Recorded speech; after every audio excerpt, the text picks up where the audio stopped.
Upon my arrival at the dormitory at 2 a.m., the atmosphere was enveloped in a profound silence. The only sound that permeated the stillness was the soft, rhythmic breathing of those within. The air was thick with the scent of worn sheets and leather boots, mingling with the stale ambience. The beds were meticulously arranged, and shadows danced across the floor, cast by the faint light from the hallway. Everything appeared to be submerged in the deep slumber characteristic of the exhausting barracks routine. All the recruits were fast asleep, save for one.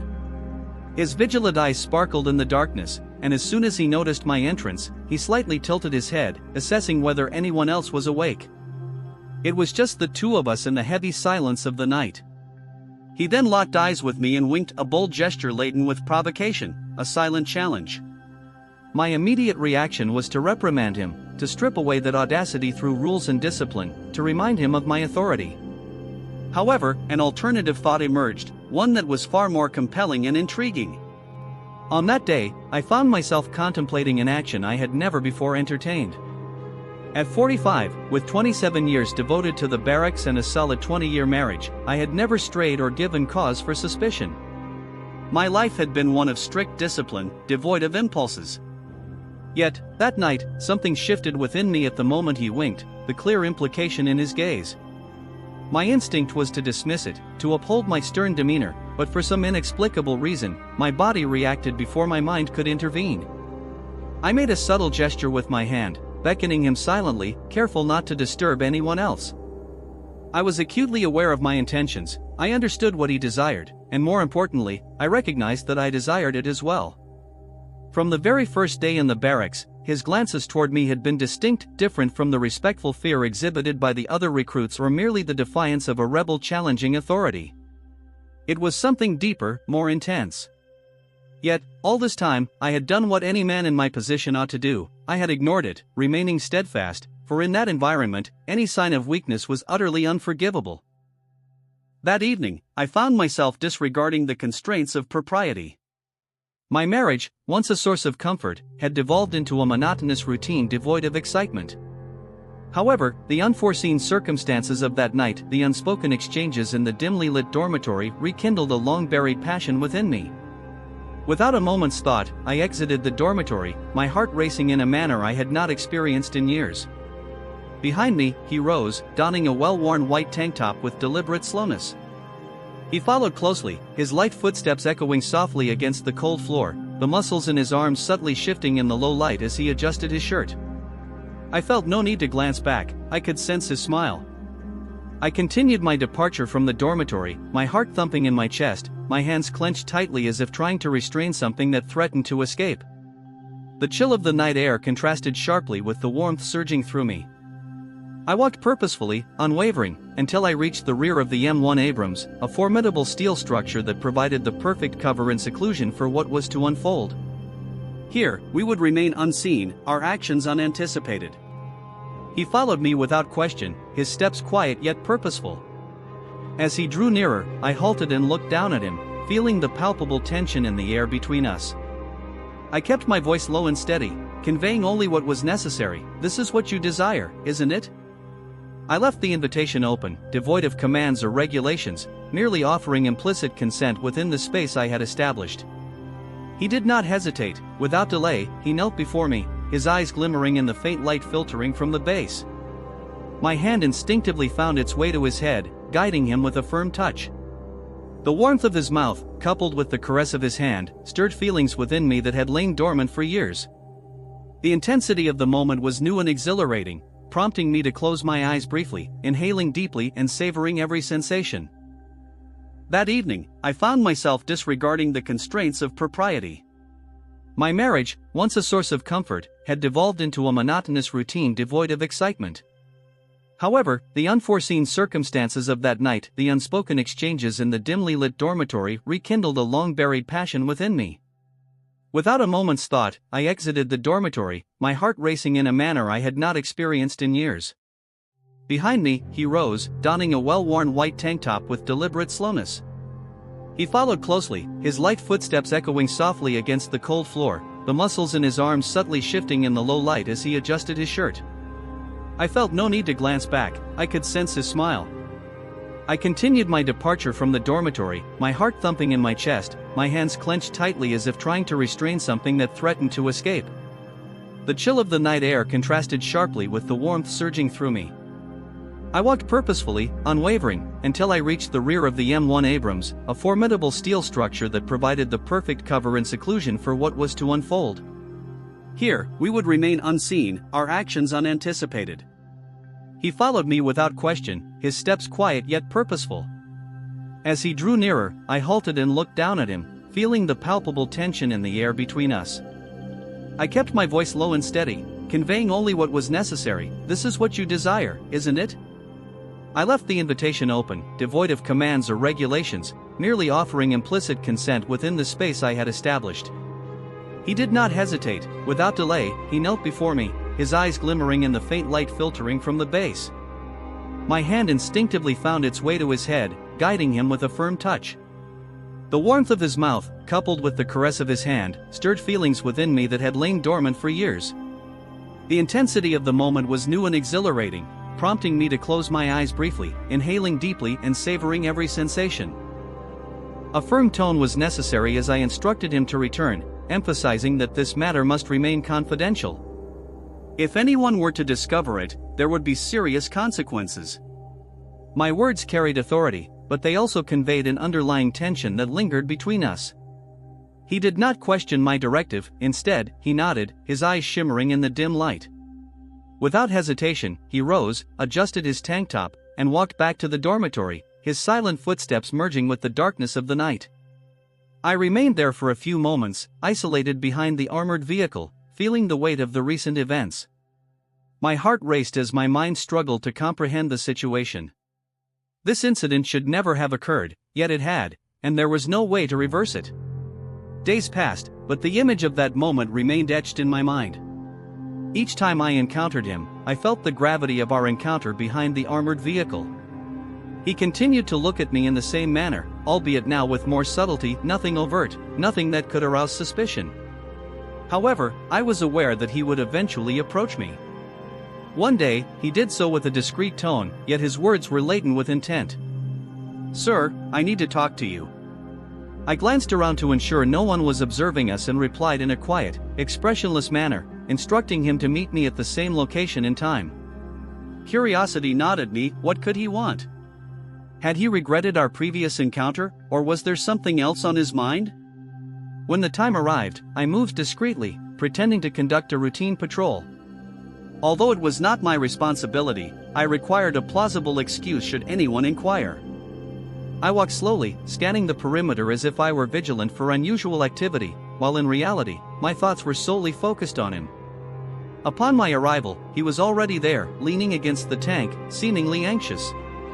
As soon as he spotted me, he straightened up and got straight to the point. "Sir, that night, the recruit who sleeps next to me saw us leave." My blood ran cold at his words. He said no, but I think he followed us. Earlier today, he asked me what had happened.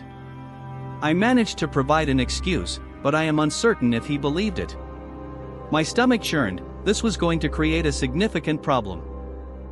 I inquired in a dry tone, suppressing the unease that was building within me, about his name. He paused for a moment before responding, "Alex, sir, codename Warrior." The name struck a chord with me. Warrior was known for being discreet yet observant, always vigilant and positioned to overhear information he should not.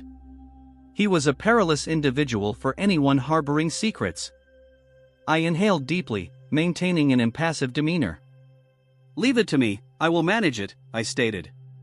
He nodded, appearing relieved, but internally, I was anything but calm. The reality was that I was uncertain about how to proceed. If Warrior had indeed witnessed something, it would not be long before rumors began to circulate. Should this information reach the higher-ups, my career, my reputation, and everything I had built over 27 years of service could be jeopardized. I needed to act swiftly, yet the tension within me was palpable. Despite the worry that lingered in my mind, I craved relief. The adrenaline, the risk, the forbidden nature of the situation, all of it intensified my desire. I glanced at him, and he seemed to grasp my intentions without the need for words. There was no hesitation, only the familiar willingness. "Come here," I commanded in a low, firm voice. He complied without question, stepping closer, prepared to fulfill my wishes. He did so eagerly, as if he had been anticipating this moment all day. With each passing second, the tension that had consumed me began to dissipate, replaced by the sheer pleasure of the experience. My body relaxed as he worked with dedication, unhurried and without resistance. I guided his head, controlling the pace, feeling an overwhelming sense of authority over the situation, or perhaps, for the first time, surrendering entirely to it. When I finished, I exhaled deeply, pulling back slowly. He looked at me, a slight smile playing at the corners of his lips, as if he understood that I would seek him out again. I acknowledged the truth in his expression. I needed to devise a way to communicate with Warrior without raising any suspicions. Directly calling him could provoke distrust, and confronting him improperly could lead to complications. I could potentially exacerbate the situation, so I reviewed the records and examined his file. I swiftly perused the duty rosters until I located the information I sought. The following day, he was scheduled for guard duty at one of the more secluded posts near the barracks, a less frequented area during the night ideal for my purposes. This presented me with the perfect opportunity. I paused for a moment, already strategizing my approach. It needed to appear natural, devoid of any signs of concern, merely a superior inspecting the guard post as part of routine operations. However, I was acutely aware that our conversation would be anything but ordinary. It was settled, as soon as night descended, I would proceed to the post around midnight. I approached the location with a steady and deliberate stride, as if I were simply fulfilling my responsibilities. The night was tranquil, a gentle breeze slicing through the stillness of the barracks. There he stood, the recruit, gripping his rifle with a tense demeanor. Yet, upon noticing my presence, his body stiffened even further. His anxiety was palpable, evident in his restless eyes and the way his fingers tightened around the weapon. He attempted to mask it, but it was clear that my arrival unsettled him. "Good evening, recruit," I initiated, maintaining a neutral tone. "Good evening, sir," he replied promptly, saluting almost automatically. The tension was thick in the air. He understood that my presence was not without purpose. "How is the patrol? Any unusual activity?"